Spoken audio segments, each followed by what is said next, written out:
Hey everybody, it's Mr. Minnick. Sorry my lighting's kind of weird in here, but I'm doing another live stream kind of situation for our Drums, Girls, and Dangerous Pie book. I haven't been doing a lot of these Panther reads for a while. I apologize for that. I've just been doing a lot of different stuff with your packets and Canvas and wanted to make sure that all that stuff was getting ready. So anyway, what I'm going to be doing is I'm going to be reading another, probably about a chapter or so of Drums, Girls, and Dangerous Pie. I'm going to try to start doing that every day or every couple days so we can get through this book because we're almost at the end of the year. So that's what I'm going to try to do. I'm going to try to read about a chapter's worth because we left off kind of in the middle of a long chapter. Um, and this was right after Stephen's brother Jeffrey just got back from his visit to the doctor. And Stephen thought, oh, he's going to come back and everything will be fine. And, I was just making a big deal out of nothing. But then he finds out that things are more serious. So, anyway, when Jeffrey came back, Stephen kind of made him a little bit upset because he was kind of not really sure what he was gonna come home with, and so Stephen tried to kind of cheer him up a little bit. So that's kind of where we left off. And Stephen said, "Hey, you know what? This might cheer you up, Jeffrey. What about a drum lesson?" So Jeffrey says, "Yay, a drum lesson!" We went down to the basement, and Jeffrey banged around on my drum set for about 20 minutes or so, and things felt normal again for a little while. Then Jeffrey told me that he wanted to take a nap, which he hadn't done for at least 6 months. I figured he was probably tired after the week that he'd had.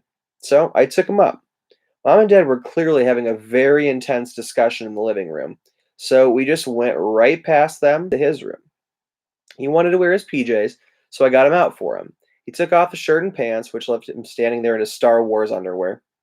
As I handed over the pajamas, I saw that his lower back had a fairly massive bruise on it from the bone marrow aspiration, although I didn't know the name of that procedure yet. When he put the shirt over his head, I got a quick glimpse of the bruising along his spine, too. I didn't say anything about the bruises, though. I read him 2 chapters of The Trumpet of the Swan, tucked him in with his stuffed animal pet dog, cleverly named Dog Dog, by the way, and walked downstairs to the dining room. I was somewhat sure I wanted to know what was going on with my little brother. Somewhat. When I walked into the room, my parents were clearly both agitated. They both jumped in at once, my mom trying to tell me how she'd called every night, my dad trying to explain why he hadn't told me. I shocked myself by telling them that I didn't really care about any of that. They should just give me the medical report on Jeffrey. So they did. Jeffrey had been diagnosed with ALL, which stands for acute lymphoblastic leukemia, a form of blood cancer in which certain types of the white blood cells become deformed and multiply rapidly. Because the deformed cells, which are called blasts, don't do the jobs they're supposed to do, and because they compete with the good kind of blood cells for survival, the disease is 100% fatal if it isn't treated.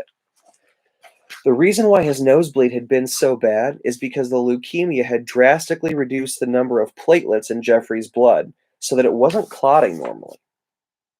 That was also why he was bruising so easily. When he had first arrived in Philadelphia, the doctors had run a huge battery of tests to determine just how bad this cancer was. Also, when he first arrived, this huge battery of tests was given to him to determine how bad the cancer was and whether it had spread to other systems in his body and how likely he was to recover. Things weren't as ugly as they could have been. The cancer hadn't gone to any other systems, but they weren't great either. My baby brother had what they considered a moderate risk case. That meant that his odds of surviving were over 50%, but not by much, which meant that his chances of dying were under 50%, but again, not by much. No wonder why my mom was so weepy and my dad was a zombie. We talked a little more about things like scheduling. My mom and Jeffrey would be in Philadelphia at least 2 days a week for the first months of treatment, and how to handle telling people.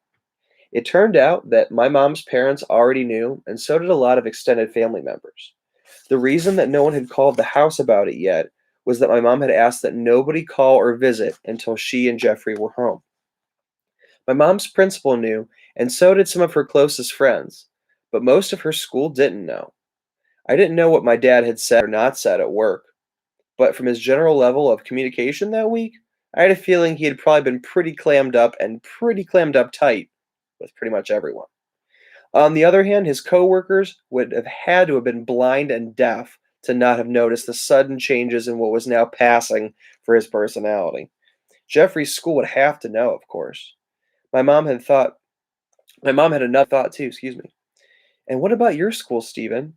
Would you like me to call your school counselor? We could have a conference call with your teachers.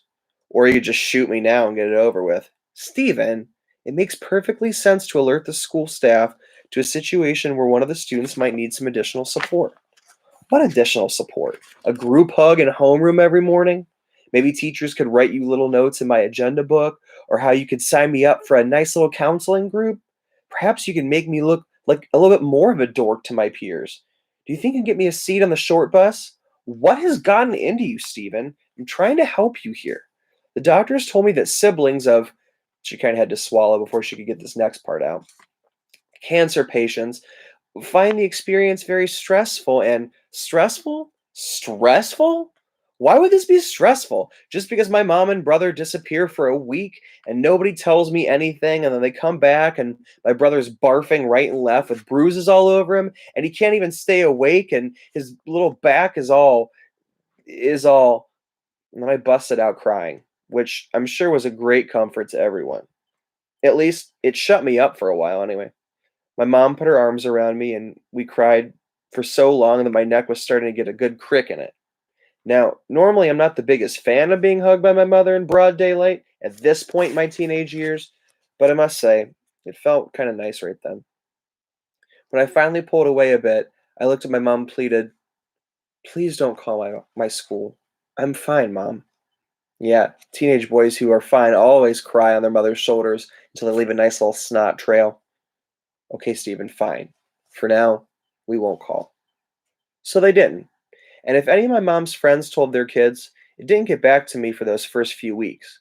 As for me, I was always the perfect big brother for Jeffrey, the silent microwave oven mate that my dad seemed to want, and the completely sarcastic and horrible person to my mom. Don't ask me why I dumped everything on her, but I did. Meanwhile, at school, I kept plowing along, practicing drums, writing journals, completely bagging all my homework assignments, and faking human interaction with the people around me. Inside my head, though, I had a whole new activity: bargaining. This next chapter is called Take Me. Once I was forced to believe that Jeffrey had cancer, my mind finally played another trick on me. I started to think that if I made just the right amount of promises to God, He would magically make Jeffrey all better again. And the promises just popped into my head left and right, day and night. And this made for a tough couple of weeks. I am struggling with reading today. Sorry, guys. I'd be in the lunch line at school, and a pack of ring dings would catch my eye. I'd say to myself, okay, if I don't eat those today, Jeffrey will get better. Or I'd promise things like, okay, if I never smack Jeffrey again, he'll get better. About 20 times a day, too, I'd swear that I'd never think impure thoughts about Renee Albert ever again if Jeffrey would be all right. But let's face it, I am a 13-year-old American male. I have no willpower at all. So every night, I'd be going to bed totally convinced that I was going to gain 20 pounds and be a fat, violent weirdo forever, and that my little brother was doomed. Then in the morning, I'd start all over like, okay, if I floss every day, even between the molars, if, of course, there were times when I wasn't bargaining, but, those were generally just times when I was busy breaking those promises. It was like the exact opposite of Lent. I would swear to give things up and then immediately do them. I was a mess. When I realized how bad I was at giving things up, I tried to find other deals I could make with God. One day in gym, we were hitting softballs with this pitching machine that the baseball team uses for training, which we almost never get to use. But it was a really nice day, and the teachers must have been desperate to get outside at least one last time before winter started. So I was telling myself, all right, if I hit this next pitch, Jeffrey's okay. And then I'd miss. And then, with my big, thick glasses and all. Basically, I have no depth perception at all. So immediately, I'd be at it again. Okay, how about 2 out of 3? Strike 2. 4 for 6? Whiff. 7 out of 10? Naturally, I know what a spasma I am at sports. Yeah, I know drummers are supposed to be coordinated, but it doesn't matter how coordinated you are if you're blind as a bat. So I know I should have found some smarter bets to make with myself. And I did. By the end of the first week, I was scrounging at the bottom of the barrel for deals to make. Here's a pathetic one. Here goes a good offer, Lord. If that bird on the tree over there flies away within 10 seconds, Jeffrey is cured. That was in the middle of math class. When I was staring out the window as the class checked the homework I hadn't done, unfortunately, I got distracted by the teacher's despairing cry. Any chance that you might be on the number 37 there? Are you with us? When I looked back out there, the bird was long gone, probably scared off by the outburst of yelling that was going on in my classroom. I was fairly certain that it had been longer than 10 seconds between when I first looked away and the moment when the teacher's attempt to engage me devolved in top volume random threats to my safety, but we'll never know for sure. As usual, drumming was my big escape from all this reality stuff. Rehearsals and practice times by myself, those are like these little islands of okay in a vast sea of holy crap. So I hopped from a little musical island to a little musical island to another musical island. One day, a weird thing happened to me though. I left my math class to go to the bathroom, and on my way back, I heard this beautiful piano playing coming from the band room. Now, of course, I knew it had to be Annette. She was the only believable, actually unbelievable, keyboard prodigy in the building, and I knew that she had this little independent study piano period. But when I walked back over and stuck my head in the band room, I couldn't really process what I was seeing. There was this truly pretty girl sitting at the piano with this amazing posture and her hair falling down around her face in a quite non Annette way, and a serene look I had never noticed on her face before. She finished the piece, looked up after a long, long time, and I would be like toasted when I got back to math and blushed. She actually blushed. It was like as soon as the music disappeared, so did Smooth on that. Then she mumbled, Chopin. What? That piece. It's Chopin. I'm getting ready for an audition at Juilliard next month, but I'm not nearly ready yet. You're kidding, right? That was like uh, the best thing I've ever seen, like ever. What's at Juilliard? Or what is Juilliard? It's a famous music school in Manhattan. They have an intensive program for high school students every Saturday from 8 to 1. So you'd have to get up around 6 a.m. to get there? Well, I'd have to get up around 4:30 to get there, but my parents are willing to drive me, and don't you want to have some free time on Saturdays? Steven, this is no, forget it. Want to try something? Suddenly, another new Annette had sprung up. She had kind of a mischievous, flirty grin on her face. Sure. Sit down at the drum set. Go ahead. Now, get ready to play what you hear, all right? All right, I guess. Then she burst into this fantastic, complicated jazz thing. So I tried to play along with the ding, ding, ding, a ding ride cymbal that always works with jazz, and immediately got the beat all turned around and messed up. Annette stopped playing and laughed. She looked at me and jumped in again. Again, I got ruined in seconds. So she jumped in for another go round, and another, and another. Finally had to ask, what is this? Oh, it's just a little something I picked up off a CD this week. It's called Take Five. It's by this piano player named Dave Brubeck for about 1963, I think. Why can't I play it? Well, the beat's in 5/4 instead of 4/4. Huh? You have to count 5 beats in every measure instead of four. That's why it's called Take Five. Want to take another shot? Just then the bell rang, and I realized that I had now officially skipped my first class ever. Annette just gave me a disc. Here it is. Learn it. And then she bopped off down the hall with the old bunny on the puppet strings walk I was used to, leaving me to wonder what had just happened.